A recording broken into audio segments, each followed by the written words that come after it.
राम कथा सुनाने के लिए बैठे कि आज जो इनको पाप ताप लगा है राम कथा से मैं उसको मिटा दूंगा।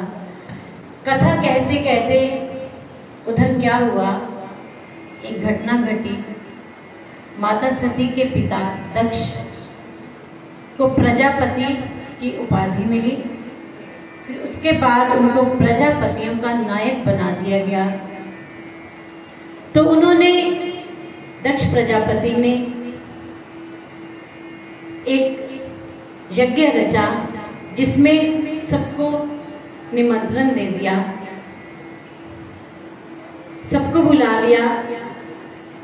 कहते हैं जब उपलब्धि की प्राप्ति हुई दक्ष प्रजापति को, तो उनको अपनी उपलब्धि में प्रभु की कृपा नजर नहीं आई, बल्कि वो भगवान से शत्रुता लेकर बैठ गए। अपने दामाद भगवान शंकर से शत्रुता को मन में रखकर उन्होंने यज्ञ की रचना की। उस उपलब्धि को ये नहीं माना कि इन्हीं भगवान के द्वारा, इन्हीं की कृपा के द्वारा मुझे इन उपलब्धियों की प्राप्ति हुई है। कहते हैं उपलब्धि को प्राप्त करने के बाद कोई कोई इंसान ही बचता है जो इस बात पर विचार कर सके कि इसमें मेरी कोई क्षमता नहीं है, ये मेरे प्रभु की कृपा है। जब इस प्रकार प्रभु की कृपा नजर नहीं आती तो क्या हो जाता है, उस उपलब्धि का कुछ और ही बन जाता है। तो क्या हुआ दक्ष प्रजापति के साथ, रचना रची यज्ञ की, सभी देवी देवताओं को बुला लिया, केवल छोड़कर ब्रह्मा विष्णु महेश तीनों को नहीं बुलाकर सभी देवी देवताओं को आमंत्रण दे दिया। जब भगवान शंकर माता सती को कथा सुना रहे हैं तो सभी देवी देवता क्या करने लगे कि उसी मार्ग से, कैलाश के ऊपर से मार्ग से जाने लगे अपने अपने वाहनों पर, और गीत गा गा कर जा रहे हैं कि आज हम यज्ञ पर जा रहे हैं, दक्ष प्रजापति ने यज्ञ रचा है, वहां जा रहे हैं। ऊंची ऊंची आवाजें करके जाने लगे। तो क्या हुआ, कथा चलते चलते माता सती का ध्यान कथा से हटकर उन आने जाने वाले पर पड़ गया। ध्यान कथा की बजाय उधर हुआ तो भगवान शंकर को बीच में ही रोककर पूछने लगी कि ये सब लोग कहाँ जा रहे हैं। अब देखिए, कथा से ध्यान हटने का, कि जब हमारा कथा से ध्यान हटता है तो हम समझ जाएं कि अब कुछ अच्छा होने वाला नहीं है। इसलिए ज्यादा से ज्यादा हम यही प्रयास करें कि कथा के बीच में अपने मन को केवल वही लगाकर रखें, ना कि इधर उधर देखें कि कौन आ रहा है कौन जा रहा है। कई बार तो हम रुक ही नहीं पाते, एक दूसरे के कान में बात किए बिना हमारे मन को चैन मिलती नहीं। कोई बात अगर मन में उठ जाए तो ऐसा लगता है वो जब तक बाहर नहीं आएगी तो अंदर ज्वालामुखी बन जाएगा। तो क्या करते हैं, एक दूसरे के कान में शुरू कर देते हैं, अंदर रह नहीं पाती वो बात।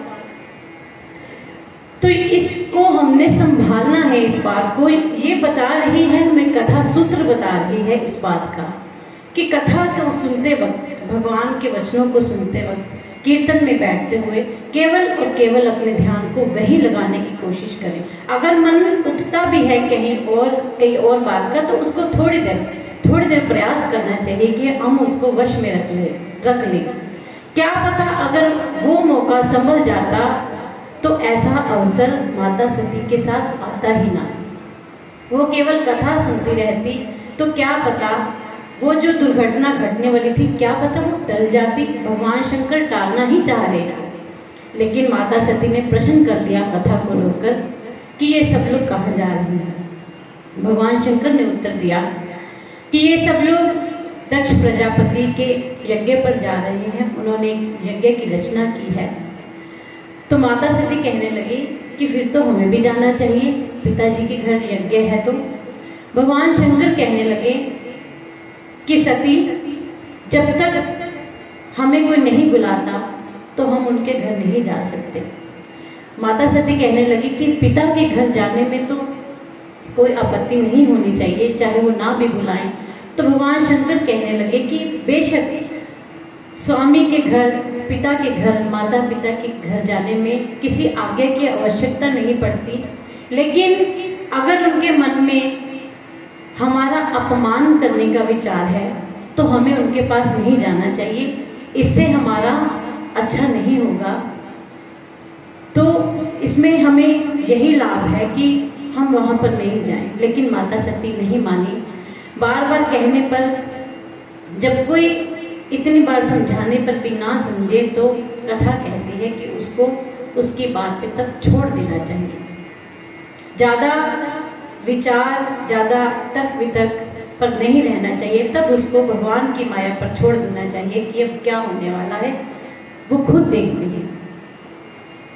फिर उन्होंने, भगवान शंकर ने सोच लिया कि होई सोई जो राम लक्ष्य राखा, और जहां पर भी भगवान शंकर जी के आगे राम का नाम आ जाए तो वहां पे वो मौन धारण कर लेते हैं, चुप हो गए, माता सती को विदा कर दिया। अब यहाँ पर गोस्वामी तुलसीदास जी ने चौपाई में ये नहीं लिखा कि उनको भेजा, गोस्वामी तुलसीदास जी ने चौपाई में लिख दिया कि विदा की, कि उन्होंने तभी माता सती को विदा कर दिया और अपने 2 गणों को साथ में भेज दिया। माता सती के साथ माता सती पहुंची तो पिता ने पहले ही इतना समझा बुझा कर रखा था परिवार वालों को, अपनी अन्य बेटियों को, कि अगर सती आई तो उसके साथ कोई बात नहीं करेगा, क्योंकि वे अपने अपमान का बदला लेना चाहते थे भगवान शंकर से। भगवान शंकर ने उनका कोई अपमान नहीं किया था, लेकिन देखो अपने विचार हैं, अपमान हमारा कोई नहीं करता, जो मान लेने का हमारा विचार है वही हमारा अपमान करती है। जब हमारे मन में ये विचार आता है कि हमारा कोई मान करे तो यह हमारा खुद का विचार हमारा अपमान करती है, अन्य कोई हमारा अपमान नहीं कर सकता। भगवान शंकर ने अपमान नहीं किया, लेकिन प्रजापति दक्ष को अपने मद में क्या लगा कि मेरा अपमान, तो मैं अपने अपमान का बदला लेकर ही रखूंगा। माता सती अपने घर में आई तो किसी ने उनसे कोई बात नहीं की। पिता के कहने पर पिता ने उनको बुलाया तक नहीं। इतना अपमान सहकर भी माता सती उस घर में 2 दिन रही, यज्ञ की तैयारियां देखने लगी कि यज्ञ होने लगा है, हो रहा है। किसी बहन ने उनको प्रसन्न होकर नहीं बुलाया, केवल एक माता थी जिसने माता सती को आकर गले लगाया, क्योंकि ये माँ की ममता है, ये किसी की बात में आ ही नहीं पाती। भगवान ने इस ममता को बनाया ही ऐसा है, इसीलिए ममता बनाई है कि ये किसी की बात में ना आ पाए। भगवान ने बहुत सोच समझकर सृष्टि की रचना की है शायद, कि किसमें कितना मोह, कितनी ममता डालनी है ताकि सब कुछ बैलेंस बना रहे। एक माँ ने उनको गले लगाया माता सती को, और बहनें मिली, बहुत मुस्कुराता। चौपाई में ऐसा लिखा है कि बहुत मुस्कुराना नहीं होता, वो एक मजाक की अवस्था में, मजाक की तरह हंस के दिखाना कि तुम्हें तो किसी ने बुलाया ही नहीं था, तुम खुद ही आ गई। खुद का अपमान सह लिया माता सती ने। चुप होकर माता से कहने लगी सती कि मैं जाकर यज्ञ की परिक्रमा करना चाहती हूँ। जब यज्ञ की परिक्रमा करने के लिए चली तो चारों ओर, यज्ञ के चारों घूम घूम कर देखा कि सभी देवी देवताओं को स्थान प्राप्त हुए हैं, सभी देवी देवताओं के आसन लगाए गए हैं, लेकिन भगवान शंकर का, मेरे पति का कोई आसन नहीं। ये देखकर पहले तो माता सती दुखी हुई, पीड़ित हुई, लेकिन देखते देखते उनके मन में क्रोध की अग्नि उत्पन्न हो गई कि मेरे तक तो अपमान ठीक था, लेकिन अपने पति का अपमान नहीं सहूंगी। और वाकई में पत्नी वह ही है जो पति का कहीं पर भी अपमान न सहे, क्योंकि पति से बड़ा देवता उसके लिए और कोई है ही नहीं।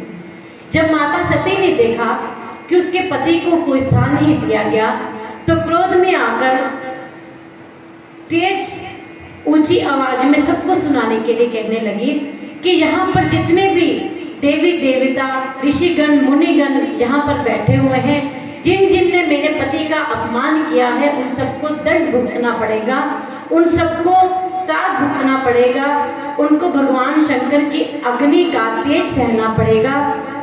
कहने लगी कि मेरे पति केवल मेरे पति नहीं, वो जगत पति हैं। जिन जिन ने उनका अपमान किया है आज वो इस जग से वापस नहीं जाएंगे। ये श्राप देते हुए माता सती ने अपने अंगुष्ठ से योग अग्नि को प्रकट किया और कहने लगी कि जिस दक्ष से मुझे इस शरीर को मैंने प्राप्त किया है उस दक्ष के द्वारा दिए हुए शरीर को अब मैं नहीं रखूंगी, जिसने मेरे पति का अपमान किया है, जिसने शंकर भगवान का अपमान किया है। ये कहते कहते योग अग्नि प्रकट की और अपने आप को उस अग्नि में भस्म कर दिया। माता सती के भस्म होते ही जो दो गण भगवान शंकर ने साथ में भेजे थे उन्होंने यज्ञ को विध्वंस करना शुरू कर दिया। नारद मुनि ने जाकर भगवान शंकर से सारी बात बताई तो भगवान शंकर ने अपनी जटा से एक केश को निकालकर जमीन पर पटका तो वहां से वीरभद्र प्रकट हुए। वीरभद्र को कुपित कर भगवान शंकर ने दक्ष के यज्ञ में भेजा, जो कि जाकर यज्ञ के सारे कार्यों को उल्टा पुल्टा करने लगे। सभी को उठा उठा के किसी को इधर फेंकने लगे, किसी को उधर फेंकने लगे। सारे यज्ञ में त्राही त्राही मच गई। दक्ष की सिर को घुमाकर उसके सिर को धड़ से अलग करके यज्ञ में पूर्ण आहुति दे दी। इन सब के होने के बाद भगवान शंकर को वहां पर बुलाया गया, क्योंकि जो यज्ञ रचा गया था उसको संपूर्ण करना भी आवश्यक था, उसको बीच में नहीं छोड़ सकते थे।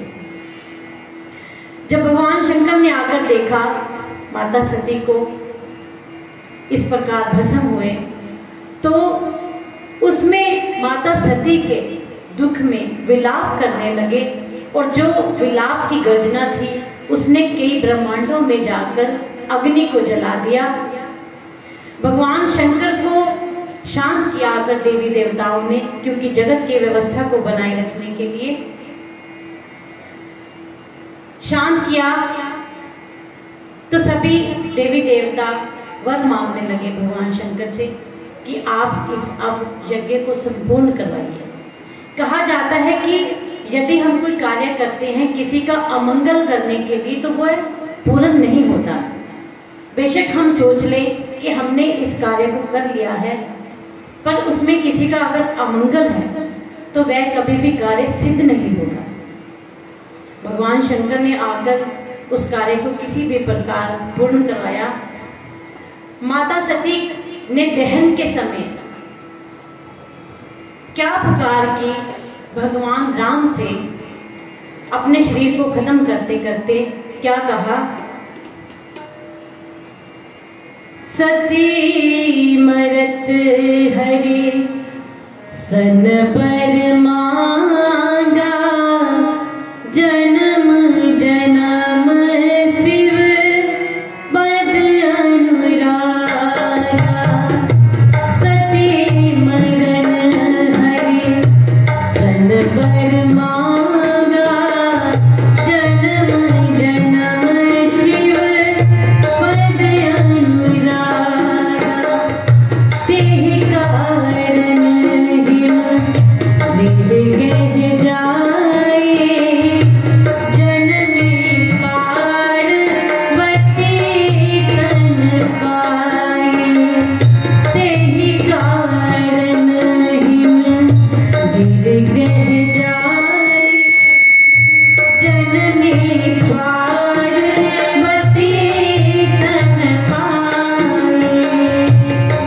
अपने शरीर का दहन करते हुए माता सती ने भगवान श्री राम से वर मांगा। श्री राम से ही क्यों वर मांगा माता सती ने? क्योंकि वे जानती हैं भगवान शंकर के और श्री राम जी के संबंध को। वे जानती हैं भगवान शंकर और श्री राम जी के प्रेम को। पहला संबंध क्या है उनका कि श्री राम भगवान शंकर को अपना भगवान मानते हैं और खुद को सेवक मानते हैं। और दूसरा संबंध क्या है कि भगवान राम स्वयं को भगवान शंकर का सेवक मानते हैं।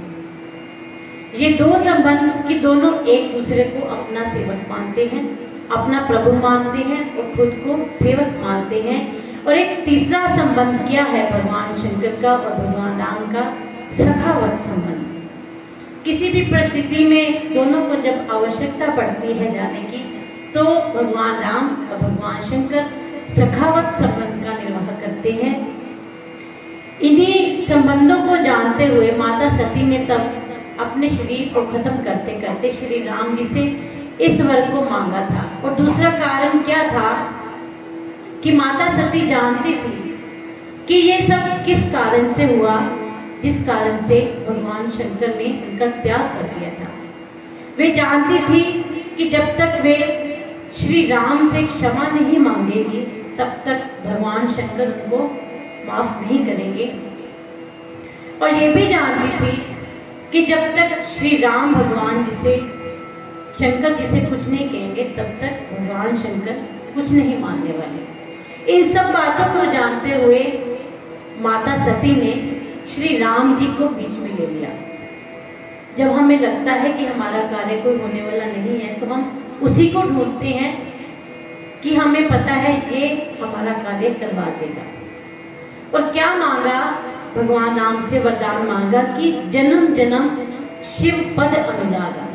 कहने लगी कि मैं तभी भगवान के चरणों में अपने आप को रख पाऊंगी जब वे मुझे क्षमा कर देंगे। और वो चरणों में कब जा पाऊंगी? जब मैं जन्म जन्म अपने शिव जी भगवान के चरणों में उनके अनुराग में रह सकूंगी। तो इस वरदान को मांगा श्री राम जी ने, तभी माता सती को ये तथास्तु कह दिया।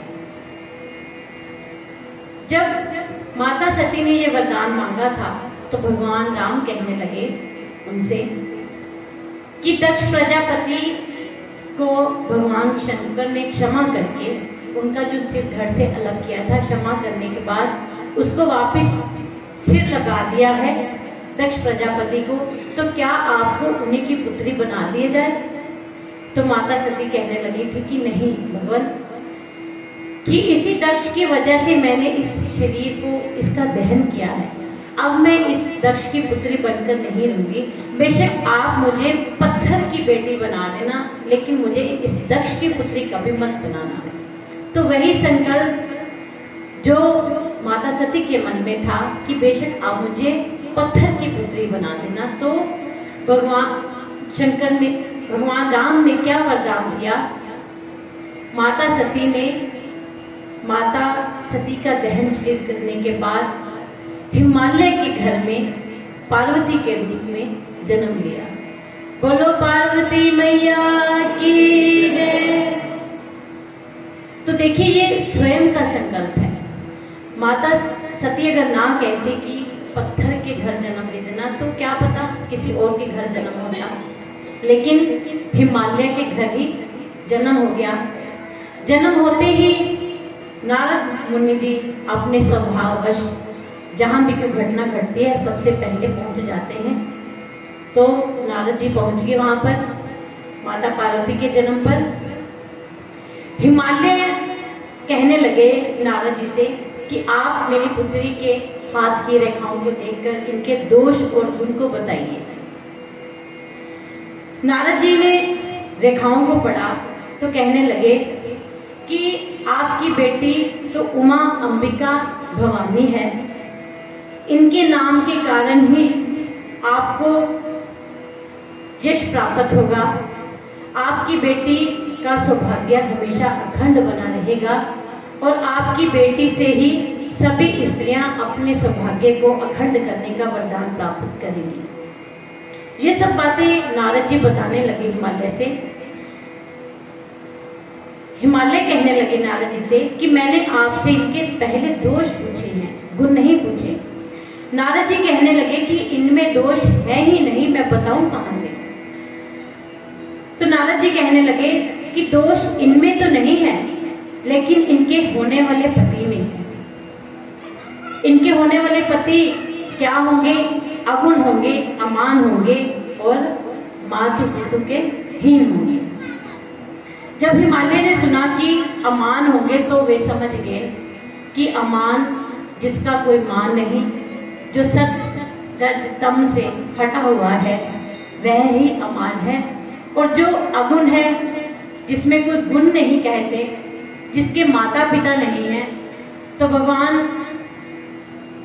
का स्मरण करके मन में हिमालय पूछने लगे कि माता पिता नहीं है, तो भगवान का स्मरण करके मन में हिमालय पूछने लगे कि उनमें कोई गुण भी तो होगा। अगर आप ये कह रहे हैं कि वे अगुण अमान मातु पितु हीना होंगे, तो उनमें क्या कोई गुण नहीं है? तो क्या कहने लगे नारद जी कि आप गुण की बात करते हैं, आपको तो मैं बताता हूं कि क्या होंगे। जोगी जटिल काम मन नगन मंगल वेश, अस स्वामी यही कह मिली परिहस्त सिरे। क्या कहने लगी कि आप गुणों के बात कर रहे हैं, लेकिन वो क्या होंगे? वो स्वभाव से जटिल होंगे, अकाम होंगे, नगन रहने वाले होंगे। तो इस बात के बाद कहने लगे हिमालय जी को कान में कि आपको इन सब बातों के बाद एक बात बताऊं, तो भगवान शंकर होंगे। हिमालय ने सुना, मैना ने सुना, तो एक बार तो रोने लगे कि हमारी बेटी के भाग्य में क्या लिखा हुआ है। ये बात सुनकर रोने तो माता पार्वती भी लगी, लेकिन खुशी में प्रसन्न हो गई। ये बात सुनकर आंसू आ गए कि मेरी प्रार्थना को भगवान श्री राम ने स्वीकार करके मुझे वरदान दे दिया कि अब मुझे पति के रूप में भगवान शंकर जी प्राप्त होंगे। तो माता मैना कहने लगी कि ऐसा नहीं हो सकता कि इनके पति को बदल दिया जाए। तो नारद जी ने आवेश में आकर कहा कि जो ब्रह्मा ने लिख दिया है, जो विधि ने लिख दिया है, वो आप उसकी लेखनी को बदल नहीं सकते। आपको वही करना पड़ेगा जो माता पार्वती की लेखनी में लिखा गया है। तो हिमालय जी ने पूछा कि अब इनका विवाह किस प्रकार होगा। नारद जी ने बताया कि जब माता पार्वती वन में जाकर तप करेंगी, तब जाकर भगवान शंकर इनको अपनी पत्नी के रूप में स्वीकार करेंगे। माता पार्वती ने तप करना शुरू किया। तप हुआ तो आकाशवाणी होगी कि हे भवानी, आपका तप संपूर्ण हो गया, पूर्ण हो गया है। अब आप जाकर अपने पिता के घर जाकर अपने वरदान को प्राप्त कर सकते हैं। देखिए, अभी शादी नहीं हुई, लेकिन आकाशवाणी ने क्या कह दिया कि हे भवानी। भवानी कौन? जो भव की अर्धांगिनी है, और भव है एक ही भगवान शंकर। वरदान दे दिया। आकाशवाणी ने बता दिया कि आपको कोई भी आकर कहे, आपके पास ऋषि मुनि आएंगे तो आप अपने वचन पर अटल रहिएगा और अपने पिता के साथ आप अपने घर चले जाइए। और इधर जब माता सती ने अपना शरीर दहन किया था, तो भगवान शंकर तब से वैरागी हो गए थे। जहाँ कहीं उनको सत्संग मिलता, जहाँ कहीं प्रभु नाम मिलता, वहां जाकर बैठ जाते, वैराग्य को धारण किए हुए, सभी कामों से चुप होकर बैठ गए, अपने हर एक कार्य को भुला दिया माता सती के दहन के साथ साथ। और उधर क्या हो रहा है कि माता पार्वती की शादी की तैयारियां हो रही हैं।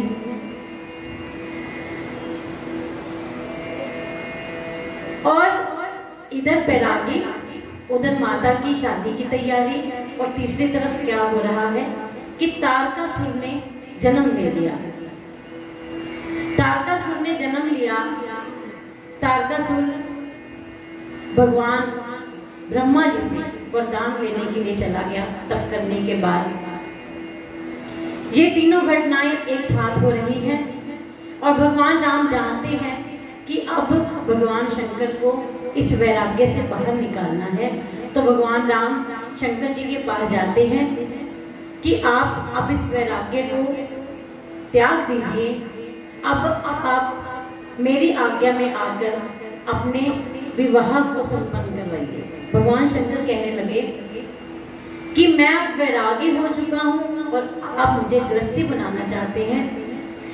इतना कहने के बाद फिर भी भगवान शंकर ने क्या कहा कि जो मेरे स्वामी की आज्ञा हो वह मुझे शिरोधार्य है, चाहे मैं वैरागी हूँ, चाहे मैं वैरागी नहीं हूँ, चाहे मैं आसक्त हूँ, चाहे मैं अनासक्त हूँ।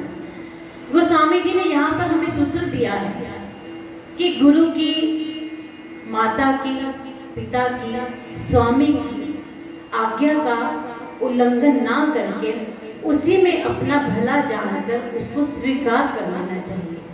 चाहे उस समय हमें लग रहा हो कि ये बात हमारे लिए सही नहीं है, लेकिन ये गोस्वामी जी ने श्री रामचरितमानस में लिख के दिया है हर एक मानव को पहुंचाने के लिए कि कभी भी माता पिता के, स्वामी के और अपने गुरुदेव के वचनों में रहने से मानव का अवश्य कल्याण ही होता है।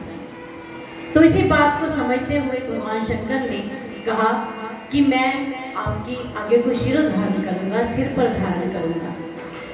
और उधर जब तारकासुर ने जन्म लिया हुआ था, वो देवताओं को त्रास दे रहा था, आकाश पाताल एक करने लग गया, देवताओं को उनकी जगह से हटाने लग गया। तो त्राहिमाम करते हुए सभी देवी देवता ब्रह्मा जी के पास पहुंचते हैं और कहते हैं कि इस तारकासुर का किसी प्रकार अंत किया जाए। तो ब्रह्मा जी ने बताया देवताओं से कि इसका अंत कैसे होगा। क्या बताया कि इस तारकासुर का अंत होगा भगवान शिव और माता पार्वती के पुत्र से। तो देवी देवता सोचने लगे कि भगवान शंकर तो अभी समाधि में है और उनकी तो अभी पत्नी का भी नहीं पता कि कौन उनकी पत्नी है, और ये बात कर रहे हैं कि तारकासुर को उनका पुत्र मारेगा। तो वो कहने लगे कि ब्रह्मा जी फिर तो तारकासुर नहीं, फिर तो हम ही मरेंगे अगर आप ये बात कह रहे हैं। तो ब्रह्मा जी कहने लगे कि नहीं, आप जाकर माता पार्वती से उनके विवाह की सूचना लेकर आइए। और इधर जब भगवान शंकर ने राम जी की आज्ञा को शिरोधारण किया था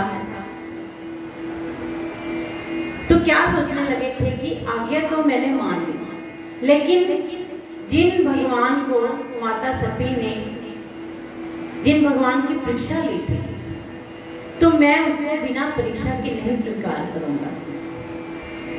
जब ये बात सोची तो उन्होंने क्या किया, ऋषियों को, देवी देवताओं को माता की पार्वती की परीक्षा लेने के लिए भेजा।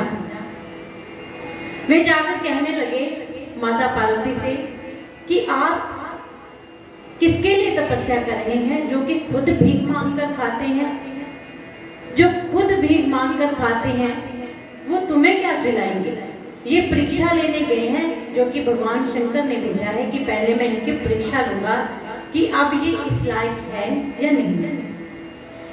जब ये बातें सब कहने लगे ऋषि मुनि माता पार्वती से कि वे आपको किस प्रकार रखेंगे, उनके तो माता पिता भी नहीं है, ना ही उनके माता पिता का पता है, ना ही उनके पास खुद के खाने के लिए कुछ है, ना ही उनके पास कोई रहने का स्थान है, तो आप उनके साथ विवाह करने के लिए इतना तप कर रहे हैं। तो माता पार्वती बोली कि अगर आप ये सारी समस्याएं मुझे बता रहे हैं कि उनमें इतने दोष हैं, तो मेरी भी एक समस्या है। क्या समस्या है? माता पार्वती कहने लगी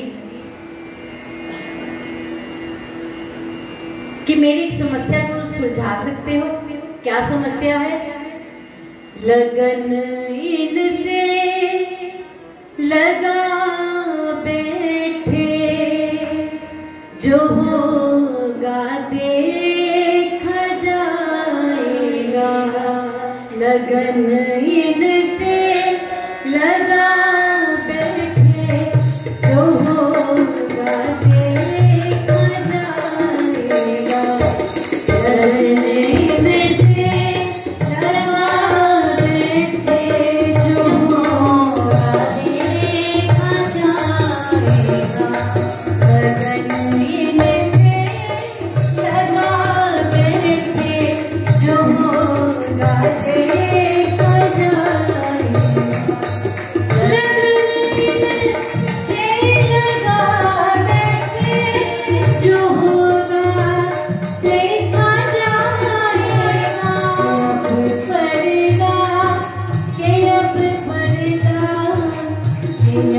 पर्दा उठा